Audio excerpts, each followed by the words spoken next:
the dresser came with, and this is what I'm replacing it with.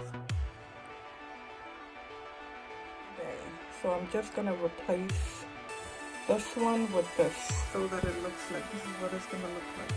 See how much better this one looks like.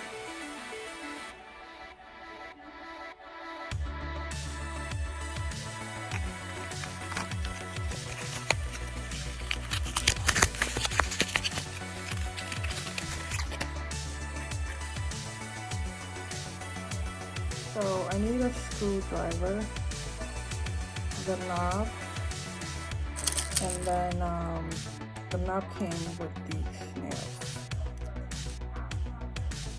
So pretty. So what I do is I'm taking this one out. It's very easy, you just unscrew it, take it out, and then I'm gonna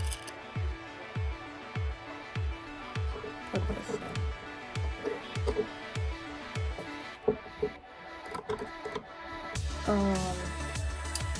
I'll show you guys, but it's kind of hot, so I'm just gonna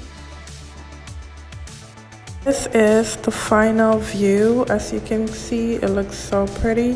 Thank you guys so much for watching. Don't forget to like and subscribe. Thank you.